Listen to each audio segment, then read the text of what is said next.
आप सभी को सलाम। हम परमेश्वर के निहायत ही शुक्रगुजार हैं कि परमेश्वर ने आज फिर हमें मौका दिया कि हम उसके चरणों में आ सके और उसके कलाम को जो है हम सीख सकें। ये खुदा का बहुत ही बड़ा जो है वो फजल हमारे पर है कि हम खुदा के वचनों में रोजाना जो है वो बढ़ते चले जा रहे हैं। उसकी कहानियों से हम बहुत कुछ जो है वो सीख रहे हैं और यकीनन है कि जो यूट्यूब के माध्यम से सीख रहे हैं वो भी जो है वो काफी आशीष पा रहे हैं। अ, आज जो है हम निर्गमन उसका 18 अध्याय जो है वो पढ़ने वाले हैं। पर इससे पहले हम पढ़े, आइए अपने सिरों को झुकाएंगे और प्रार्थना में जाएंगे। हमारे आसमानी खुदावंद, हम आपके निहायत ही शुक्रगुजार हैं इस समय के लिए जो आपने हमें दिया। खुदावंद, हम अपनी जिंदगियों में हर एक काम को करके खुदावंद आज इस सुबह आपके चरणों में आकर बैठे हैं, ये विश्वास करते हुए कि हमारा परमेश्वर आज की रोटी हमें बख्शेगा। खुदावंद, हमारे गुनाह गलतियों को आप माफ करें। जो भी हमने अपनी आंखों से, कानों से, सोचों से और हमारी जुबान से दिल में रखे हैं खुदावन, उन सभी गुनाहों के लिए हम माफी चाहते हैं। और कोई भी ऐसा गुनाह ना हो जो खुदावन हमारे साथ लिपटा रहे, बल्कि हमारी प्रार्थना प्रभु हर एक गुनाह हमसे जुदा करते हुए अपनी आत्मा हमसे अलग ना करें। हम आपकी आत्मा में हमेशा जीना चाहते हैं, अपने हर एक सांस को लेना चाहते हैं। और हमारी प्रार्थना है प्रभु कि ये वरदान हमसे कभी भी दूर ना हो। अपने अपने कलाम की ज्योति हमें दे, हमें आशीष और बरकत दे।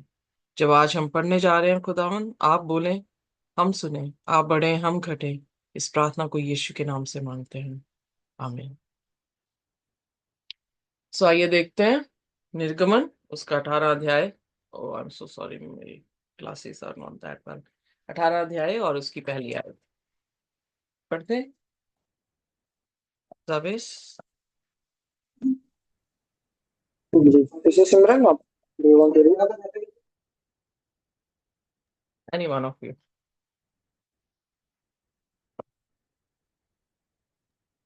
ओके। निर्गमन 18 मूसा का अपने ससुर से भेंट करना। जब मूसा के ससुर मिघान के याजक यित्रो ने यह सुना कि परमेश्वर ने मूसा और अपनी प्रजा इस्राएल के लिए क्या क्या किया है, अर्थात यह कि किस रीति से यहोवा इस्राएलियों को मिस्र से निकाल ले आया। ओके, सो यहाँ पर हम देखते हैं कि अब कहानी जो है, ऑलरेडी हम देख चुके हैं कि रेफेमिन में जब लड़ाई हुई है, एमलकाइट्स जो हैं वो आए हैं, तो किस तरह से मूसा ने अपने हाथों को उठाया, हरून ने उसके हाथों को पकड़ा, और जब तक उसके हाथ ऊंचे थे तब तक जो है वो जंग को जीत रहा था। और उस जगह को जो है उन्होंने ये कहा कि ये यहोवा निस्सी या the banner of the Lord जो है वहां पे जिक्र किया गया है। अब जो है वो कहाँ पर पहुंचे हैं, अब वो सिनाई पर्वत की तरफ जो है वो आ चुके हैं। और इससे पहले कि इसका जिक्र करें, खुदा का वचन यहाँ पर लिखा है कि जेथरो जो है, जो कि प्रीस्ट है मीडियंस का, आ, ये फादर इन लॉ है मूसा का, यहीं पर जो है वहां पे जिक्र किया गया है। और फादर इन लॉ होने के नाते हम यहाँ पर ये देखते हैं कि ये प्रीस्ट हैं। वेल, प्रश्न ये उठता है कि ये मीडियन करके जो है कबीला आया था, तो आया कहाँ से था? मतलब कब जो है इसकी शुरुआत देखने को मिलती है? अगर हम याद करें तो इब्राहिम ने अ,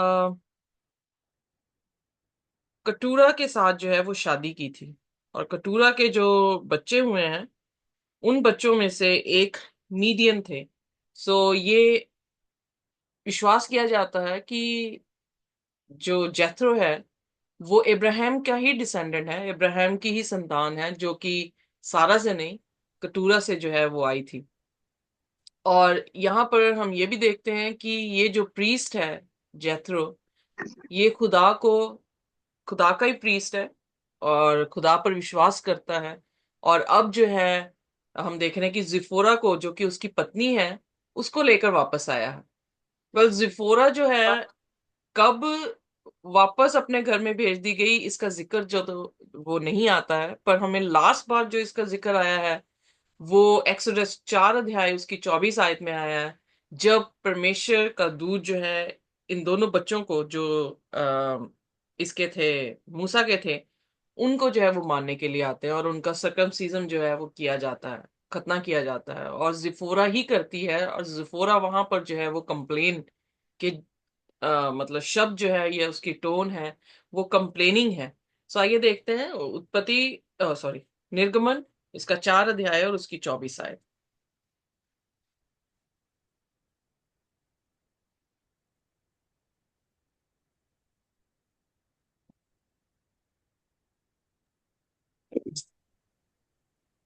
जी, 24। आई थिंक या। तब ऐसा हुआ कि मार्ग पर सराय में यहोवा ने मूसा से भेंट करके उसे मार डालना चाहा। तब सिप्पोरा ने एक तेज चकमक पत्थर लेकर अपने बेटे की खलड़ी को काट डाला और मूसा के पांवों पर यह कहकर फेंक दिया, निश्चय तू मेरे लिए लहू बहाने वाला मेरा पति है। ओके, तब सो यहोवा यहाँ, ने जी या, सॉरी, तब यहोवा ने, तब यहोवा ने उसको छोड़ दिया। उस समय खतने के कारण वह बोली, तू लहू बहाने वाला पति है।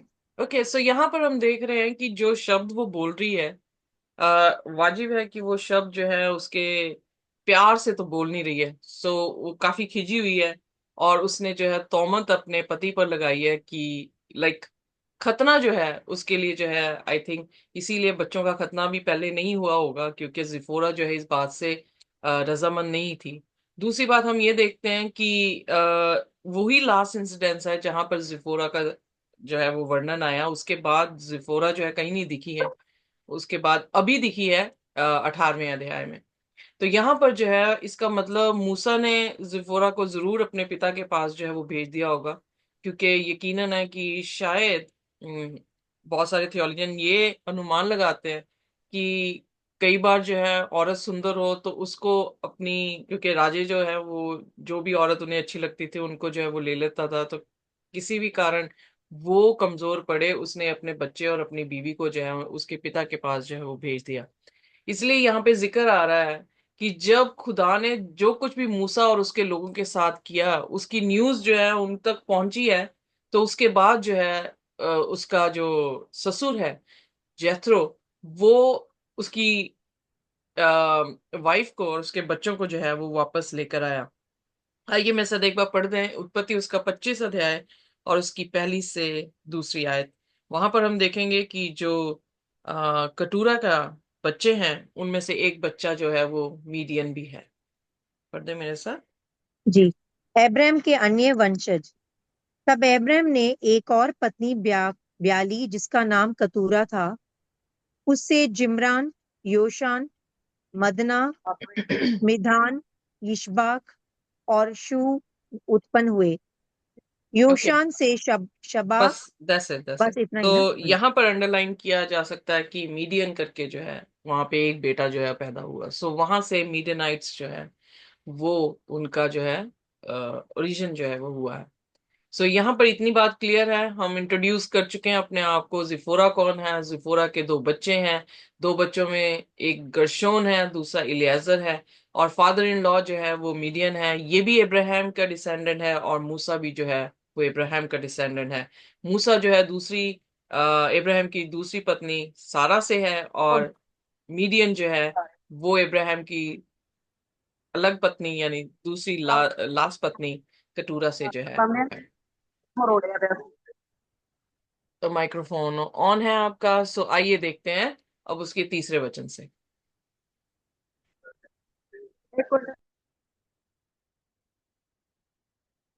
निर्गमन उसका जी 18 और उसका तीसरा जी। वचन। और उसके दोनों बेटों को भी ले लिया।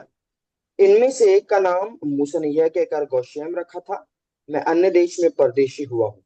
और दूसरे का नाम उसने यह कहकर एलियाजर रखा, मेरे पिता के परमेश्वर ने मेरा सहायक होकर मुझे फिरौन की तलवार से बचाया। ओके, सो यहाँ पर हम देखते हैं कि जैसे हर बच्चों के नामों से ही उनकी सिचुएशन जो है वो समझ आती है। उसी तरह से हम देख रहे हैं कि उसका पहला बच्चा जो है उस टाइम जो है वो मिडिनाइट के लिए फॉरनर था। सो उसने उसका नाम जो है वो गर्शोम रखा। दूसरा इलियाजर है, जिससे इलियाजर और मुझे किस तरह फिरौन की तलवार से बचाया। सो वो रिमेम्बर कर रहा है कि किस तरह से वो भागा वहां से और खुदा ने उसे जो है मिडनाइट में जगह दी। सो उसके बाद पांचवें वचन में मूसा की पत्नी और पुत्रों को उसका ससुर यित्रो संग लिए मूसा के पास जंगल के स्थान में आया, जहाँ परमेश्वर के पर्वत के पास उसका डेरा पड़ा था। पढ़ते जाए कहानी। और आकर उसने मूसा के पास यह कहला भेजा, मैं तेरा ससुर यित्रो हूँ और दोनों बेटों समेत तेरी पत्नी को तेरे पास ले आया हूँ। तब मूसा अपने ससुर से भेंट करने के लिए निकला और उसको दंडवत करके चूमा, और वे परस्पर कुशल क्षेम पूछते हुए डेरे पर आ गए। वहां मूसा ने अपने ससुर से वर्णन किया कि यहोवा ने इस्राएलियों के निमित्त फिरौन और मिस्रियों से क्या क्या किया, और इस्राएलियों ने मार्ग में क्या क्या कष्ट उठाया, फिर यहोवा उन्हें कैसे कैसे छुड़ाता आया है। हम्म। तब यित्रो ने उस समस्त भलाई के कारण जो यहोवा ने इस्राएलियों के साथ की थी, कि उन्हें मिस्रियों के वश से छुड़ाया था, मगन होकर कहा, धन्य है यहोवा, जिसने तुमको फिरौन और मिस्रियों के वश से छुड़ाया, जिसने तुम लोगों को मिस्रियों की मुट्ठी में से छुड़ाया है। हम्म। मैंने जान लिया है कि यहोवा सब देवताओं से बड़ा है, वरनु उस विषय में भी जिससे उन्होंने इस्राएलियों के साथ आहार आहार कर पूर्ण व्यवहार किया था। तब मूसा के ससुर यित्रो ने परमेश्वर के लिए होम बलि और मेल बलि चढ़ाई, और हारून इस्राएलियों के सब पुरानियों समेत मूसा के ससुर यित्रो के संग परमेश्वर के आगे भोजन करने को आया। सो यहाँ पर इन चंद आयतों में हम देखते हैं कि जो जेथरो है, जेथरो भी जो है वो परमेश्वर की इबादत कर रहा है, या परमेश्वर की इबादत करता है, या उसी का जो है वो प्रीस्ट है। अगर हम ध्यान दें तो बलाम जो था वो भी जो है मीडियन था और खुदा की ही उपासना कर रहा था। पर वो आखिरकार हमें देखने को मिल रहा है कि वो ट्रू प्रॉफिट नहीं था, वो फॉल्स प्रॉफिट था। यहाँ पर एक चीज, पहली चीज हमें देखने को मिल रही है कि मूसा अपने ससुर की जो है वो रिस्पेक्ट जो है वो कर रहा है, क्योंकि उसे एक बाप की तरह जो है उसे यहाँ पर चुम्बन दे रहा है, उसको मिल रहा है, उससे सारी बातें जो है वो कर रहा है। सो लीडर्स की जिंदगी में हम कई बार ऐसा देखते हैं कि वो प्रचार करने के लिए बड़े अच्छे होते हैं, बट उनके रिलेशनशिप जो है उनकी इमीडिएट फैमिली के और स्पेशली जो है उनके स्पाउसेस की फैमिली के साथ जो है वो अच्छे नहीं होते हैं। बट खुदा के लोग जो भी उसके नाम से जाने जाते हैं, उनमें ये विशेषता होनी चाहिए कि उनके रिलेशनशिप जो है वो हर एक इंसान के साथ जो है वो अच्छे हों। हो सकता है कि कई बार जो है वो दर्द होते हैं रिलेशनशिप में, कई बार जो है वो ब्रोकननेस होती है रिलेशनशिप में, बट यहाँ पर भी ब्रोकननेस शो हो सकती थी कि उसने अपनी वाइफ को उसके पिता के घर में जो है वो भेज दिया। अगर हम 50 साल पहले जाएं तो हमारे कल्चर में आदमी को, अगर आदमी जो है औरत को उसके बाप के घर में भेज देता था तो वो आदर की बात नहीं थी। तो इमेजिन करें कि कल्चर जो है हमारा, और जब पुराने नियम का कल्चर हम देखते हैं तो कुछ अलग नहीं है, बल्कि सिमिलर ही कल्चर है, ऑलमोस्ट सिमिलर कल्चर है। और आप देख सकते हैं कि उसने अपनी पत्नी को जो है वो अपने ससुर के घर में जो है वो भेजा। तो इससे जो है कोई भी ऐसी उनके रिलेशनशिप में हम ब्रोकननेस नहीं देख रहे हैं। तो यानी जो भी बात हुई होगी, जिस कारण भी उसने जिफोरा को और उसके बच्चों को जो है वो भेजा होगा, उसमें सहमति होगी। और सहमति के कारण ही ऐसा हुआ है कि जब वो उसने ये देखा कि सब कुछ सही हुआ और वो निकल चुके हैं फिरौन की गुलामी से, तो उसने ये सही समय देखा कि उसकी पत्नी जो है उसके पास होनी जो है वो जरूरी है। अ, बहुत सारे पास्टर्स और वेल, एक ऐसा चर्च है जो ये सेलिबेसी को जो है प्रमोट करता है। बट हम यहाँ पर देखते हैं कि खुदा ने और खुदा के खादिमों को जो है वो किसी तरह से रिस्ट्रिक्शन नहीं दी गई थी कि वो शादी ना करें। सो इसलिए सेलिबेसी जो है वो एग्जैक्टली खुदा के कलाम से ऑपोजिट जो है वो लॉ है, ह्यूमन लॉ है जो बनाया जा रहा है। और इनफैक्ट ये लॉ जो है हम बड़ी अच्छी तरह से जानते हैं कि ये लॉ जो है वो किस चर्च से आता है। सो जो कोई भी खुदा के कलाम से हटकर कोई हुक्म जारी करता है, बाइबल में लिखा है कि पौ उनके लिए नहीं फटेगी। सो यानी उनके पास खुदा की रोशनी नहीं है। पर यहाँ पर हम देख रहे हैं खुदा ने उसकी शादी को जो है वो आशीष दी है, उसको बच्चे दिए हैं, जहां पे करेक्शन चाहिए थी वहां पे करेक्शन भी जो है वो की है। और उसका फादर इन लॉ के साथ भी उसके ताल्लुकात जो हैं वो बहुत अच्छे हैं।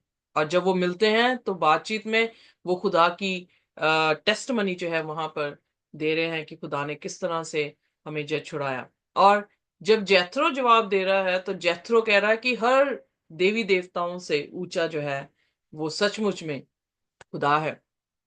और उसने वहां पर, यहाँ पे मूसा ने नहीं बल्कि मूसा के ससुर ने वहां पे बर्ंट ऑफरिंग सेक्रीफाइस जो है वो खुदा के लिए दिया और उन्होंने जो है खुदा की इबादत की। सो हम देख सकते हैं कि दोनों के विश्वास एक जैसे हैं। दोनों डिफरेंट एरिया में सर्विस दे रहे हैं या मिनिस्ट्री कर रहे हैं। पर उनके ताल्लुकात में कोई भी जो ऐसा घमंड या घमंड वाली बात नहीं दिखी है। और ना ही कुछ ऐसा दिखा है जिससे हम ये देख सकें कि खुदा के लोगों में जो है वो खुदा की तरबियत नहीं थी। आइए हम उसके बाद 13वीं आयत में पढ़ते हैं, और 13वीं आयत में काफी लंबा है। सो बट लेट्स सी, 13वीं आयत से जो है हम पढ़ना शुरू करते हैं। या प्रधानों की नियुक्ति। दूसरे दिन मूसा लोगों का न्याय करने को बैठा और भोर से साँझ तक लोग मूसा के आसपास खड़े रहे। यह देखकर कि मूसा लोगों के लिए क्या क्या करता है, उसके ससुर ने कहा, वह क्या काम है जो तू लोगों के लिए करता है? क्या कारण है कि तू अकेला बैठा रहता है और लोग भोर से सांझ तक तेरे आसपास खड़े रहते हैं? सो अब यहाँ पर एडमिनिस्ट्रेशन की जो है, I don't understand why my classes, I am quite good with my naked eye. So यहाँ पर हम देखते हैं कि एडमिनिस्ट्रेशन में उसे थोड़ी सी कमी नजर आई। मूसा और उसके ससुर की उम्र के बीच में हम देख सकते हैं कि काफी जनरेशन गैप है। बट यहाँ पर जो है उसकी जो एक्सपीरियंस है जेथरो का, उसकी उम्र के मुताबिक वो हम देख सकते हैं कि यहाँ पर उसने अपने एक्सपीरियंस को मूसा को दिया। मूसा जो कि खुदा का नबी है, मूसा जो कि इतने लोगों को मिस्र से निकाल के लाया है। बट क्या प्रश्न उठता है, क्या हम इतने वरदान रखते हुए भी, अगर खुदा ने हमें बहुत सारे वरदानों से नवाजा है और हम बहुत सारे लोगों को लीड कर रहे हैं, क्या हो सकता है कि हम में कोई कमी रह सकती है या हमारी एडमिनिस्ट्रेशन में कोई कमी रह सकती है? बहुत सारे लोग अपने आप को बिल्कुल परफेक्ट जो है वो देखना शुरू करते हैं कि शायद हम परफेक्ट हो गए हैं क्योंकि हम खुदा के कलाम को जानते हैं, हम बहुत सारे लोगों को जो है वो चला रहे हैं। जो हम कहेंगे वो ही राइट है, यू नो। बट यहाँ पर उन दोनों के बीच में जो अंडरस्टैंडिंग है, उस अंडरस्टैंडिंग को बिल्कुल नवाजा जा सकता है क्योंकि वो अपने दामाद को यहाँ पर देख रहा है कि किस तरह से वो स्ट्रगल कर रहा है न्याय करने के टाइम में। और यहाँ पे डिवीजन ऑफ वर्क का जो उसका एडमिनिस्ट्रेशन का कंपोनेंट है वो मिसिंग है। तो जैथरो जो है उसे सलाह देता है, और सलाह क्या देता है कि वो अपने नीचे सबॉर्डिनेट्स रखे, जो कि मतलब जगहें या कबीले जो है वो बांट दिए जाएं और उनके आगे उनके ऊपर जो है हाकिम रखे जाएं, वो उन डिस्प्यूट्स को जो है वो सॉल्व करें। और जो डिस्प्यूट सॉल्व उनसे नहीं होगा वो आखिरकार तुम्हारे पास जो है वो आ सके।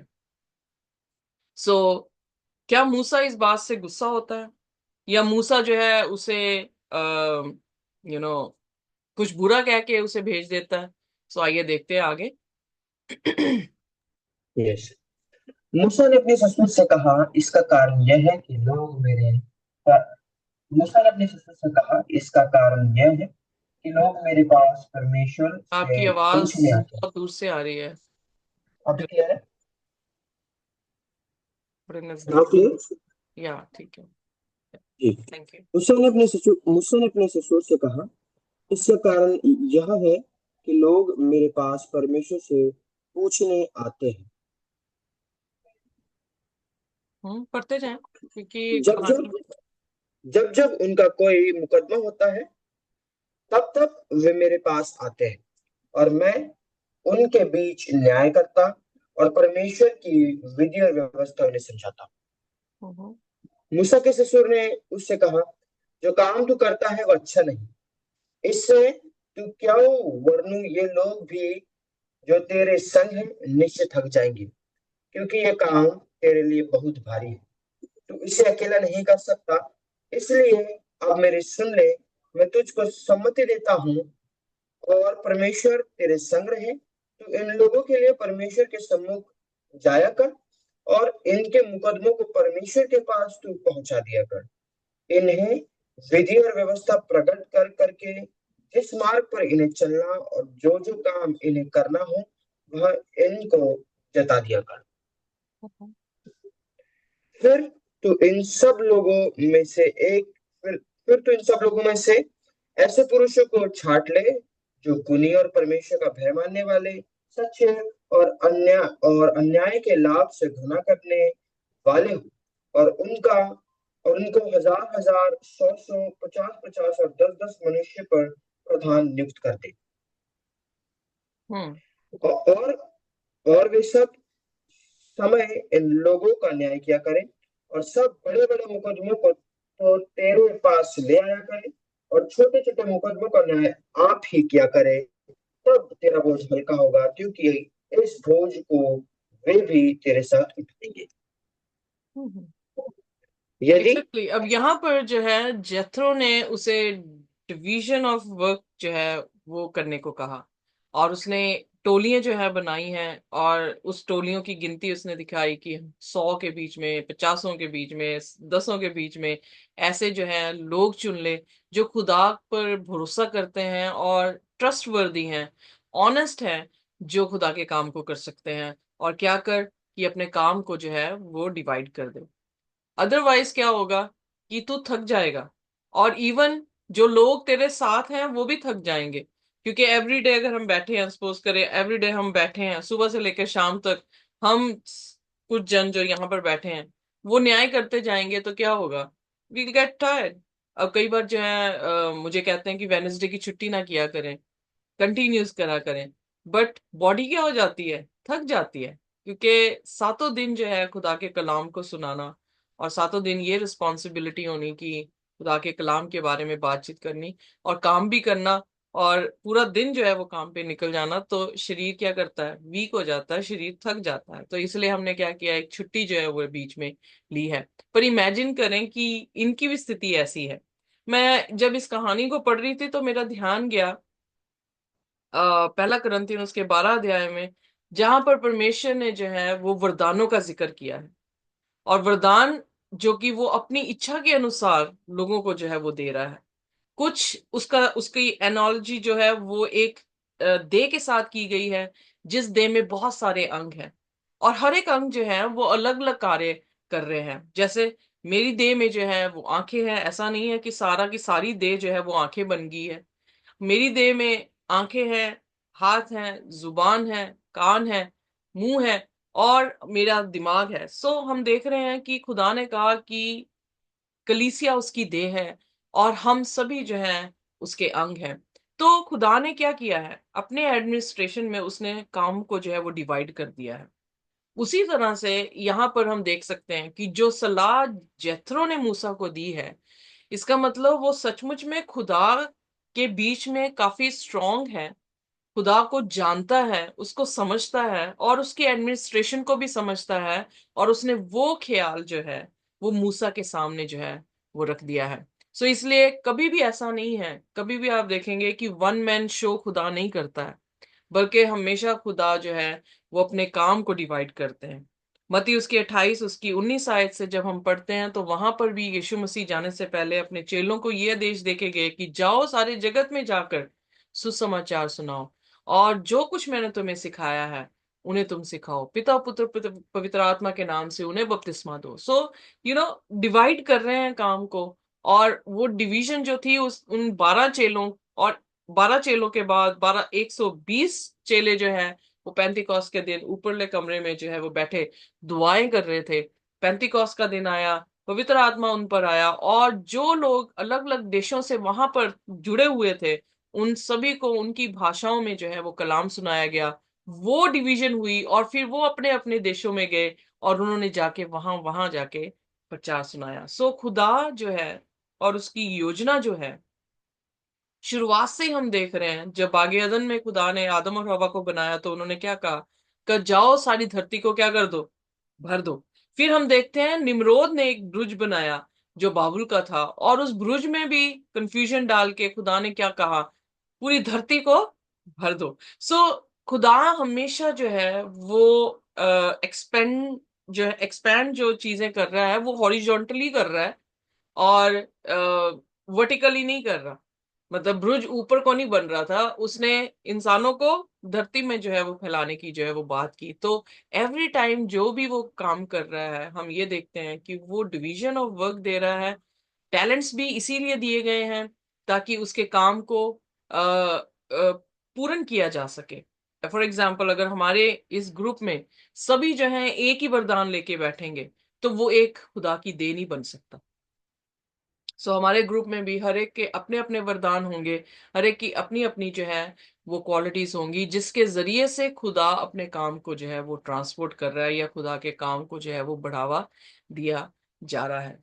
इसलिए उसकी देह में हर एक इंसान अलग अलग अंगों का काम कर रहा है। अगर मेरी आंख ये कहे कि मैं कान क्यों नहीं हूं, तो ये सवाल ही वाजिब नहीं है, क्योंकि कान जो है वो सुनने का काम कर रहा है और आंख क्या है, वो देखने का काम कर रही है।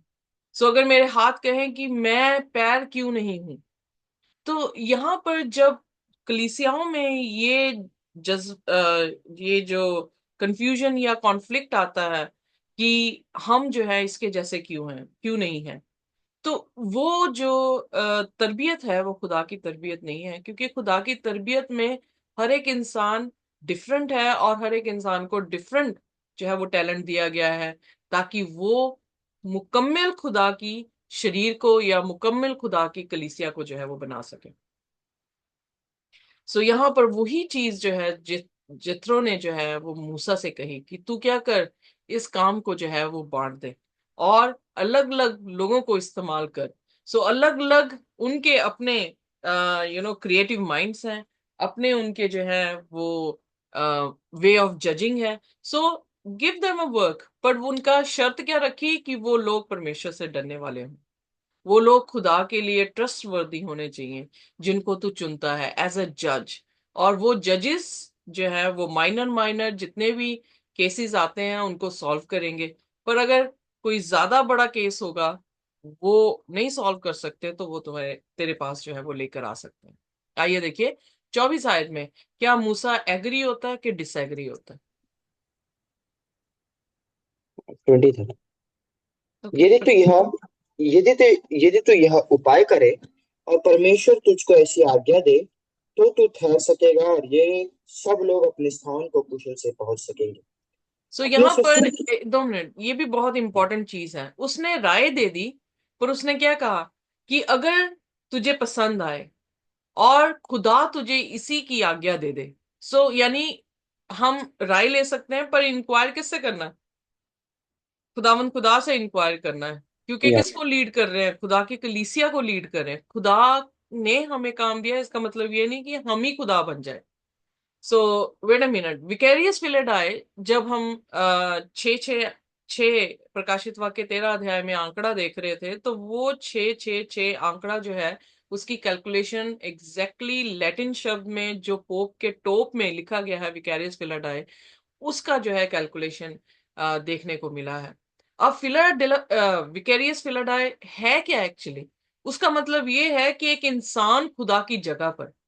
जब हम ये सिर्फ एक कलेक्टिवली एक कलीसिया के बारे में, एक नेशन के बारे में नहीं है, बट हमारी पर्सनल लाइफ में भी है, कि जब हम खुदा की जगह पर आ जाते हैं, डिसीजन हमारे बनने शुरू हो जाते हैं, हम अपनी अकल से अपने तरीकों से चलना शुरू करते हैं, तो क्या होता है, हमने वही काम किया है विकैरियस फिलरडाई, कि हम खुदा की जगह पर जो है वो आके खड़े हो गए हैं।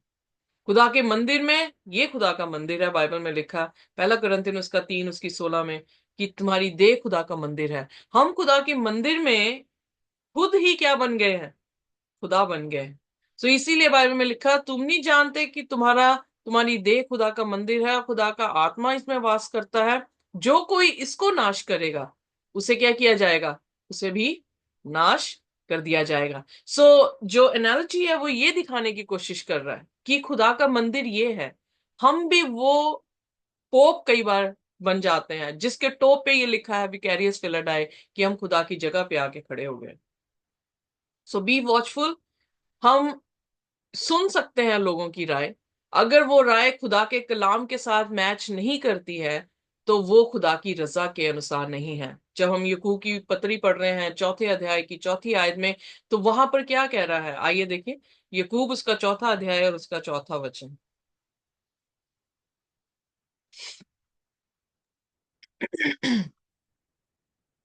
हे व्यभिचारिणियों, क्या तुम नहीं जानती कि संसार से मित्रता करनी परमेश्वर से बैर करना है?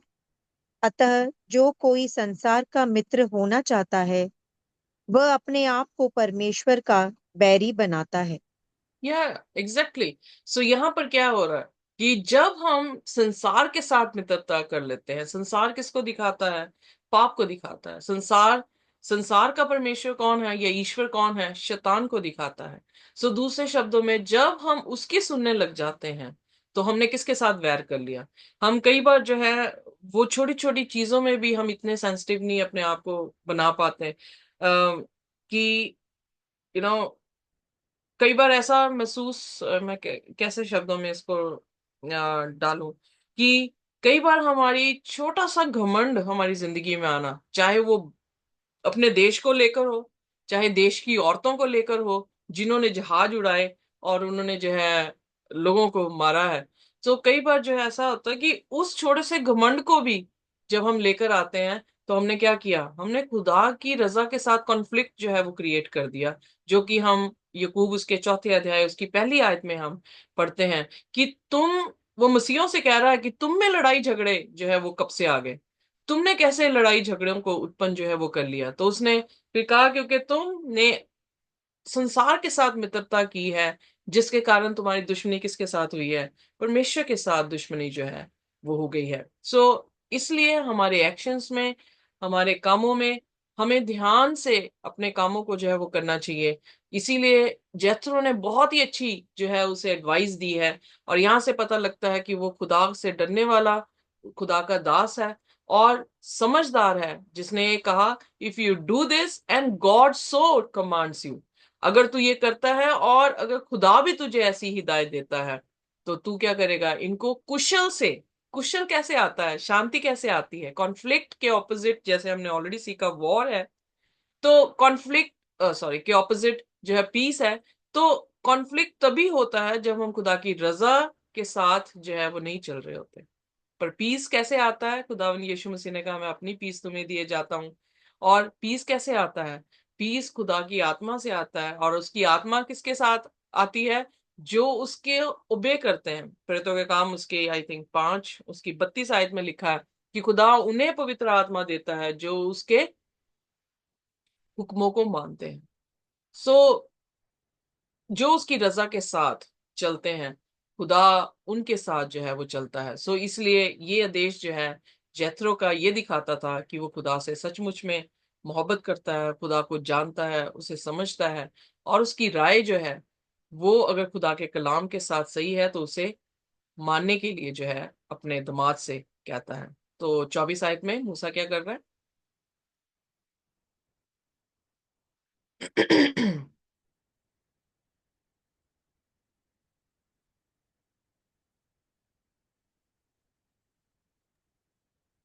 अपने ससुर की यह बात मानकर मूसा ने उसके सब वचनों के अनुसार किया।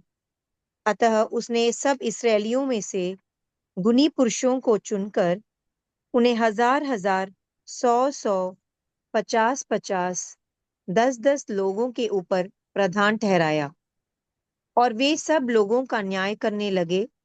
जो मुकदमा कठिन होता उसे वे मूसा के पास ले आते थे, और सब छोटे मुकदमों का न्याय वे आप ही किया करते थे। तब मूसा ने अपने ससुर को विदा किया, और उसने अपने देश का मार्ग लिया। सो यहाँ पर हम देखते हैं कि उसकी राय उसने जो है वो ग्रहण की। सो हम चाहे कितना भी खुदा के कलाम को क्यों ना जानते हो, पर जब हमें सीखने की बात है, जब हमारे पास कोई वीकनेस है और हमें सिखाना खुदा के कलाम से आकर सिखाए, तो हमें क्या करना चाहिए? रिजिड हो जाना चाहिए? नहीं, हमें उसे सीख लेना चाहिए। यहाँ पर मूसा ने अपनी खुदी का इनकार किया, और हम देखते हैं कि उसने उस क्रूस को उठाया और प्रतिरोज उस क्रूस को लेकर जो है वो चला है। यहाँ पर उसको इस बात का कोई घमंड नहीं था कि वो खुदा की इतनी बड़ी कौम को जो है वो लेकर जा रहा है। उसे सीखने को उसके ससुर से मिला। ससुर बिल्कुल ही कॉन्ट्रास्ट में एक ऐसा रिलेशनशिप है जिसमें हमेशा क्लैश रहता है, बट उसे सीखना उसी से मिला। और उस सिखाई में भी उसने घमंड नहीं किया, उसने उस चीज को समझा और उसको इम्प्लीमेंट किया, उसको जो है अपने काम में लेकर आया। और इसी तरह से हम देखते हैं प्रभु यीशु मसीह का वचन कहता है कि मूसा जो था वो सबसे हलीम नबी जो है वो कहा गया है। आइए हम भी, जैसे यकूब की पत्री उसका चौथा अध्याय उसकी छठवीं सतवीं आयत में जब हम देखते हैं, तो वहां पर कहता है कि खुदा घमंड से भरी हुई आंखें या घमंडी से जो है वो नफरत करता है, और हलीम को वो ऊंचा उठाता है। आइए हम भी खुदा के सामने हलीम हो। जब रोज खुदा का कलाम हमारे सामने आता है, हमें मार्गदर्शन देता है, हमें करेक्ट करता है, तो हम किसी भी चीज का घमंड ना करें, क्योंकि वो ही बुद्धि का स्रोत है, और उसी से बुद्धि आती है। उस बुद्धि को ग्रहण करें और उसके अनुसार चलें, हलीम हो, ताकि खुदा हमें ऊंचा आसमान की बादशाहत में उठा सके। खुदा हमें आशीष और बरकत दे। आइए अपने सिरों को झुकाएंगे और हम प्रार्थना में जाएंगे। कोई भी जन हमारे लिए प्रार्थना कर सकते हैं।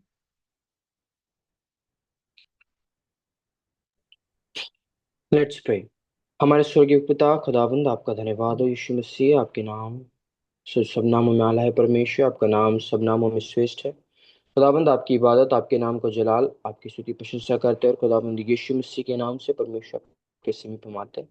परमेश्वर खुदाबंद आपका धन्यवाद हो कि आपकी भलाइयों के लिए, आपके हर एक उत्तम और हर एक चीज़ों के लिए, आशीषों के लिए जो आपने हमारे जीवन में दिखाई, और आज के दिन हम इस जीवित में जिंदा, हम अपने सच्चे हृदय से खुदाबंद आपको धन्यवाद देते हैं, आपकी इबादत करते हैं, और कहते हैं खुदाबंद है मेरे मन यहोवा को धन्य कर, जो कुछ मुझ में वो उसके पिता नाम को धन्य कर, है मेरे मन यहोवा को धन्य कर, से किसी को ना बोलना। खुदाबंद सचमुच आपका धन्यवाद हो कि परमेश्वर आ, हम एक जीवित गवाही बनकर खुदाबंद आज इस जीवित में जिंदा है, खड़े हैं, आपकी दी गई सांसों को ले रहे हैं। खुदाबंद आपकी महिमा हो परमेश्वर, आप सच्चे परमेश्वर हैं। खुदाबंद अब जिस तरह यीशु ने भी परमेश्वर एक याजक होकर भी परमेश्वर ने कहा कि सब देवताओं से बड़ा परमेश्वर यहोवा है। खुदाबंद हमने खुद परमेश्वर जाना है, और हमने खुद खुदाबंद बाप देखा है, और खुद परमेश्वर हम आपके वचनों के द्वारा देखते कि आप सबसे आप ही एक जीवित जिंदा खुदा है परमेश्वर। हम आप में बने हैं, और आप हमें आप में चल रहे खुदाबंद, आपका धन्यवाद हो। खुदाबंद जो भी हमसे गलतियां होती है परमेश्वर, यदि हमने कभी भी परमेश्वर आपके नाम को व्यर्थ में या फिर किसी भी ऐसी चीज को किया जो आपकी महिमा के खिलाफ है, हम आपके समीप आते हैं खुदा, फिर हमारी बातों से दूसरों को भी ठेस पहुंचे खुदा, आप हमें क्षमा करें, हमारे गलती गुनाहों को माफ करें खुदाबंद, और आपके लहू से धोकर आप हमें श्वेत करें खुदाबंद। और परमेश्वर आपके वचन के अनुसार हम और अपने आप को ग्राउंडेड करते चले जाए, और आपके वचन के अनुसार हम चलते चले जाए। यस खुदाबंद, हमारा घमंड सिर्फ और सिर्फ आप पर है, यिर्मयाह 9:23-24 के अनुसार, कि हम आपको जानते और समझते हैं परमेश्वर। खुदाबंद आप ही धर्म, न्याय और करुणा के काम इस पृथ्वी पर करने वाले खुदा है, और खुदाबंद आपकी गवाही बनकर परमेश्वर दूसरों तक के भी खुदाबंद बाप ये कलाम को जब इस यूट्यूब के माध्यम से पहुंचाते हैं परमेश्वर, जो आशीष को खुदाबंद बाप हम पा रहे परमेश्वर, वो आशीष उन तक के भी पहुंचे, और वो भी आशीषित खुदाबंद बाप हो। और खुदाबंद बाप आपने जिस तरह आपके इजरायली लोगों के साथ खुदाबंद बाप भलाइयों को करते रहा, उसी तरह रोमियो 8:28 में भी खुदाबंद विश्वास करने वालों के लिए हर एक बातें मिलकर भलाई को उत्पन्न करती है परमेश्वर, जो आपकी इच्छा अनुसार बुलाए गए हैं खुदाबंद। हम अपने जीवन को आपके समीप ही खुदा रखे रहे, और अपना जीवन आपको अगर हमने पूरे तरीके से सबमिट नहीं किया है, we surrender to you lord, और आपसे मांगते और चाहते हैं कि हम खुदावंद आपके समीप आपकी आज्ञा को मानकर चलते रहे, कि खुदावंद बाप हमारा जीना मसीह में जाना आप नफा आप शीघ्र आ रहे खुदावंद। आपके खुदावंद बाप वचन अनुसार हम आप में बढ़ते चले जाए, और हमारी जड़ें हम आप में ही मजबूत करते चले जाए, और आप में हम पकते चले जाए खुदा। आप शीघ्र आ रहे खुदावंद, आपकी महिमा में आवश्यक है आप बढ़े और हम घटे, आप बार पाए जाए खुदा। जितने लोग नहीं भी आए उन्हें भी आने का मन दे, एंड ब्लेस करे सिस्टर ऋतु एंड हाडेशनी ग्रुप को परमेश्वर, और सारी बातें मिलकर आपके मुझे कार्य करने पाए। जितने लोग आए खुदा उन्हें आशीष करना और आपके राज्य के बढ़ाए। सारी महिमा आपको देते हुए इस दो को यीशु मसीह के नाम मांगते हो, उसका सुगम कीजिए, आमीन। आमीन। खुदा की शांति और उसका अनुग्रह हमारे साथ, जब तक हम यीशु मसीह को रूबरू नहीं देख लेते, हमारे साथ इसी तरह से बना रहे। आमीन। आमीन। आमीन। Amen. आमीन। Thank you.